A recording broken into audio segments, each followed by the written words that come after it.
Recap of Sheriff Country, Season 1, Episode 1 Pilot. Spoilers ahead. Basic info and setup.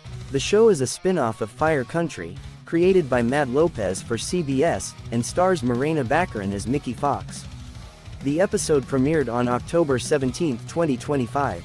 Mickey Fox is serving as Interim Sheriff of Edgewater, small California town, while also dealing with personal, family complications. Recap plot summary. Opening and introduction. We meet Mickey Fox, a law enforcement officer who has stepped up into the role of interim sheriff after the prior sheriff died. She is challenged not just by crime, but by the town's skepticism, political pressure. She's running for the role full-time, a daughter with addiction issues, and a father with a criminal past. Case of the week. Food theft, right-pointing arrow, child abuse. A series of break-ins, burglaries in an upscale neighborhood catches the town's attention. The stolen goods turn out to be food from pantries, seemingly minor crime. Mickey's deputy, Boone, didn't inform her initially because he dismissed it as not serious. Mickey investigates and discovers it's not simply theft. The boy, Simon, is stealing food for his stepsister Maddie, who is in an abusive home where the stepmother is starving her. Mickey tries to intervene. She goes to the house, is initially rebuffed because the parents claim she needs a warrant. She ultimately gets legal cover and the children are rescued. The parents attempt to escape in a car with the kids, leading to a Cliffside Standoff.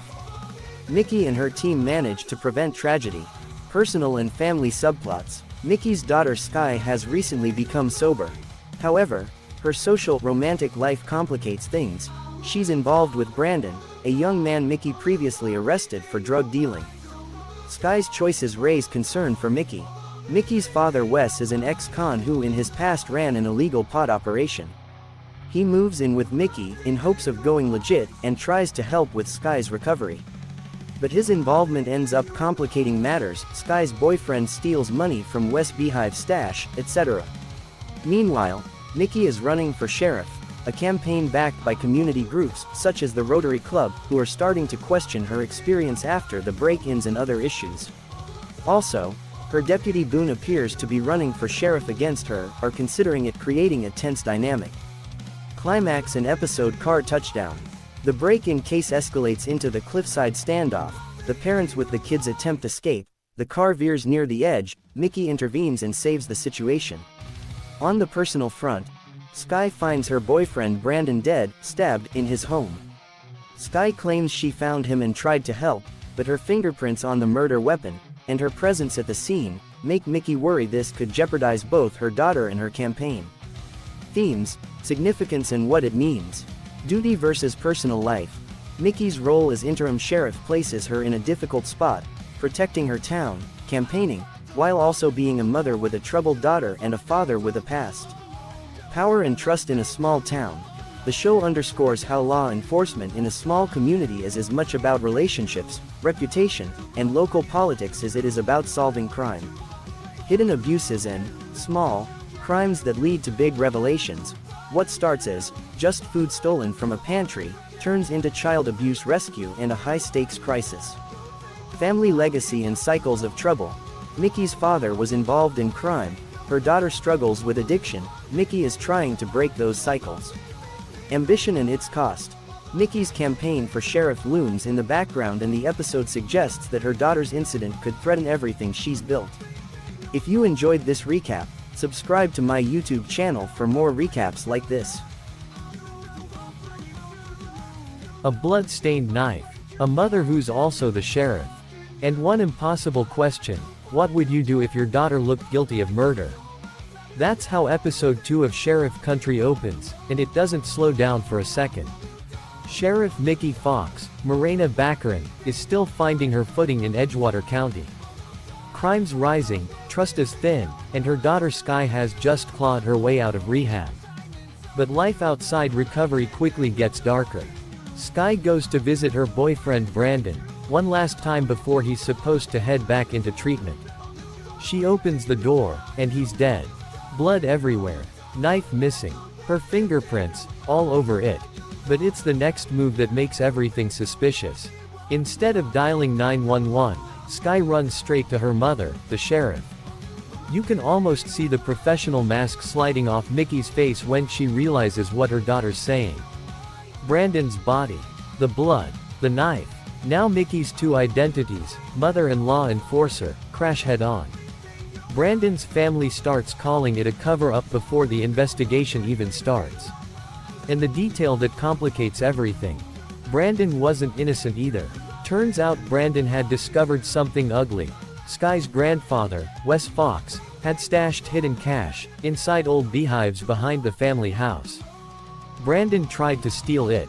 Got stung, literally and figuratively. So now there's blood, betrayal, addiction, and old money, all tracing back to the Fox family. The motive web gets sticky fast, pun intended, and Mickey's face says it all. She knows this case could end both her career and her family. And while she's drowning in that mess, another case explodes across town. While Skye's under suspicion, Edgewater PD is chasing another lead, a group of missing seasonal workers nicknamed Trimigrants. Last seen near a Christmas tree farm outside Deadwater. Nikki, Boone, and Cassidy track the case and uncover something bigger, forced labor operations hidden behind holiday cheer. A tree farm that isn't growing spruce, it's hiding people.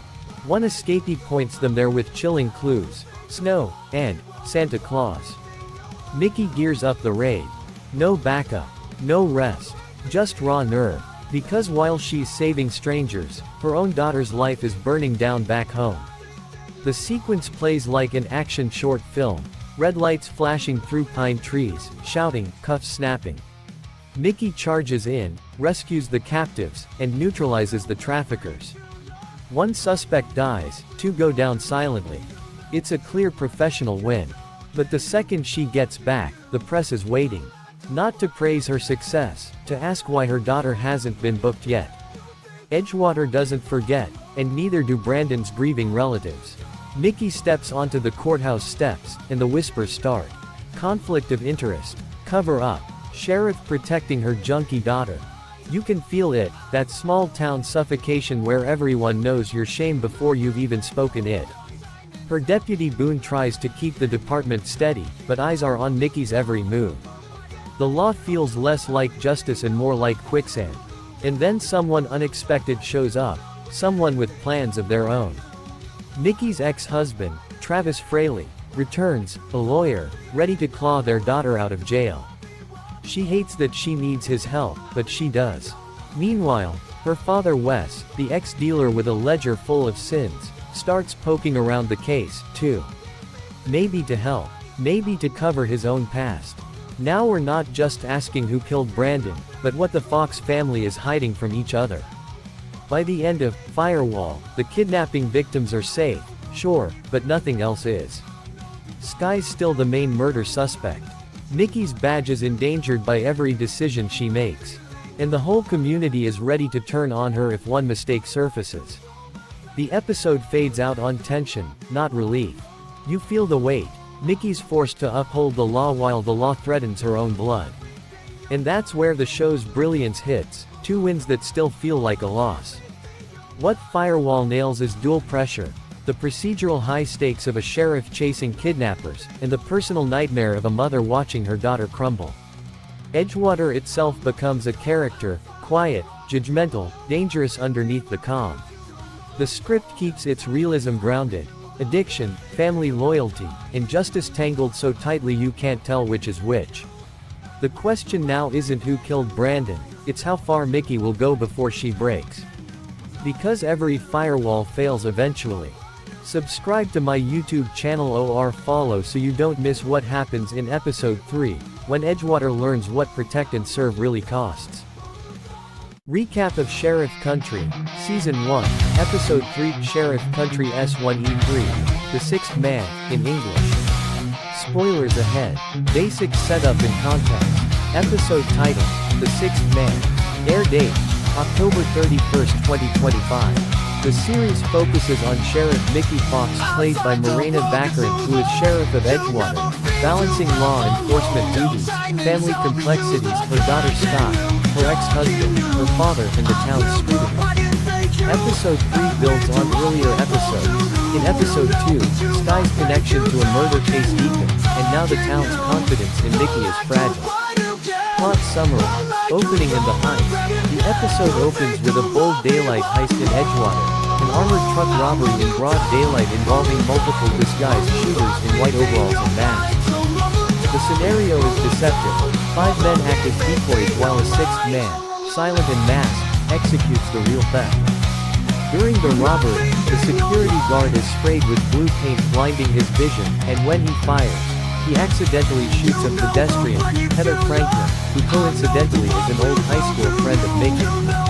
This personal link raises the stakes. Investigation begins. Nikki and Deputy Boone, played by Matt Lauria, take lead on the case. They identify that a car was towed immediately after the heist, leading them to suspect the Franklin car lot business owned by Heather and her husband Tom. The investigation reveals financial distress at Franklin Motors. Nikki suspects Heather is the smarter culprit. Boone initially leans toward Tom. They set a trap by waiting for someone to claim the towed car. Tom drives it away, drawing their focus. Family drama and Skye's trouble. While the heist investigation proceeds, Nikki's personal life complicates further. Skye, Nikki's daughter, is already under suspicion for the murder of Brandon. Evidence mounts. A receipt for the murder weapon in Skye's name and a warrant is obtained to search Nikki's house. Boone brings this to her attention, deepening tension. Brandon's brothers are actively stalking Skye and harassing the Fox family, believing Nikki has protected her daughter. Nikki must protect Skye while also preserving her professional reputation. The robbery resolution.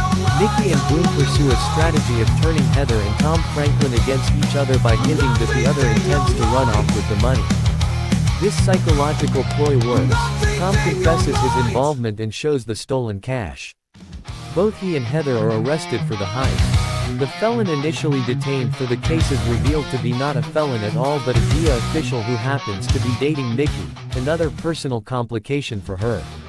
The warrant and emotional fallout.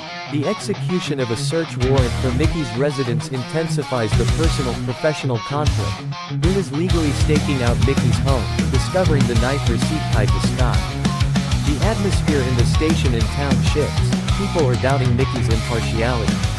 The episode ends with Nikki juggling the triumph of solving a high-profile crime and the crisis of her daughter's legal entanglement. The town's trust remains unsettled. Themes and key observations. Leadership under scrutiny.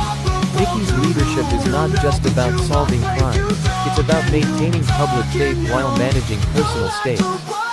Her gender, her family ties and past reputation all factor into how she's perceived. Dual identities and conflict of interest. The role of sheriff versus mother is a constant tension.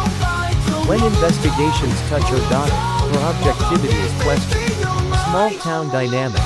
Edgewater shows how gossip, history, social connections and reputation matter.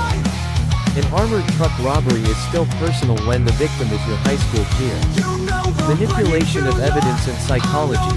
The 6th man robbery plan shows sophisticated crime. Nikki and Boone use psychological tactics rather than brute force, turning suspects against each other. Legacy of past mistakes.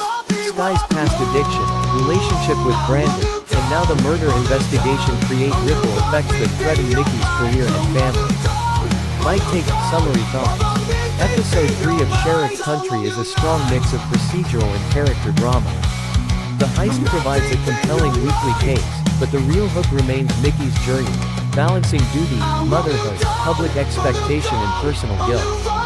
The writing ensures the viewer cares about the crime and about what the crime means for the Fox family.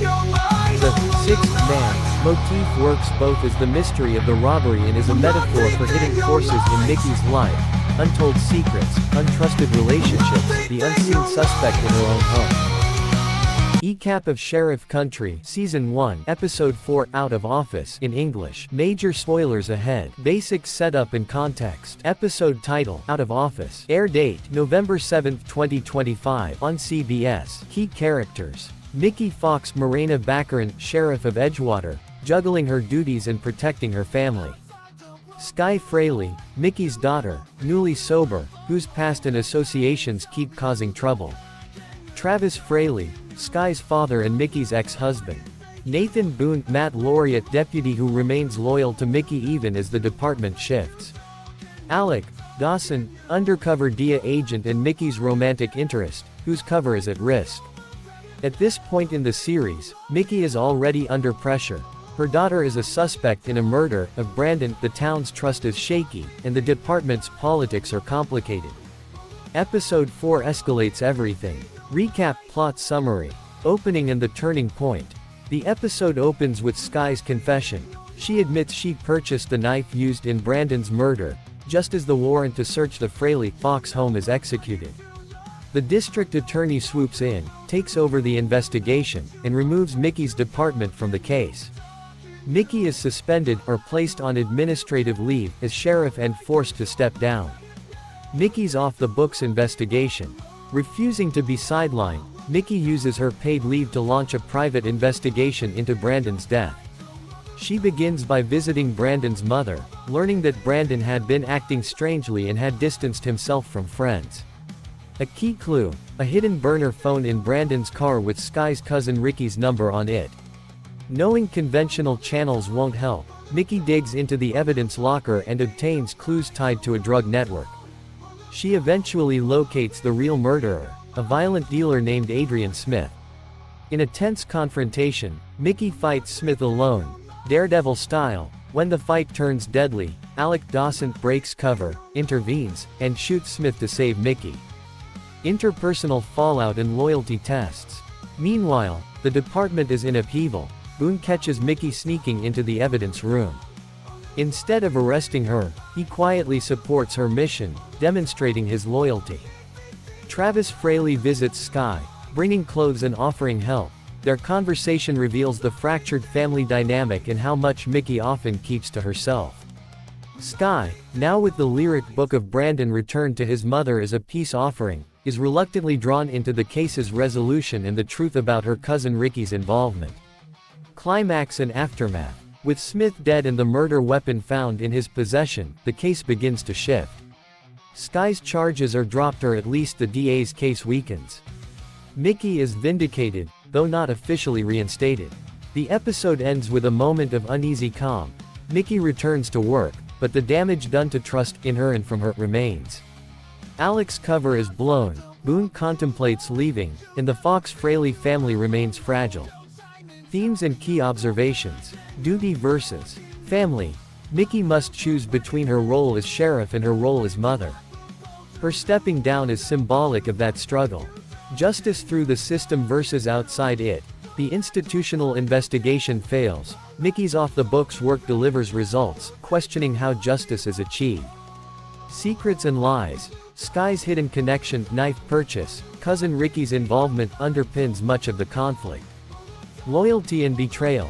Boone's silent support of Mickey contrasts the DA's betrayal of her department. Family members alternate between protecting and sabotaging. Empowerment and consequence. Mickey exerts more power than ever, but the cost, professional, personal, physical, is high. My take, summary thoughts. Episode 4 is a pivotal turning point. It transforms the series from a small-town sheriff solves crimes format into something deeper and darker, a personal vendetta, a mother's mission, and institutional corruption. For Mickey, it's both her lowest point, suspended, sidelined, and the beginning of a new kind of power taking charge of her daughter's case. The action is grounded, evidence locker break-in, confrontation with Smith, the emotional stakes are high, protecting Skye, trusting Alec, and the structure allows for major shifts in character arcs.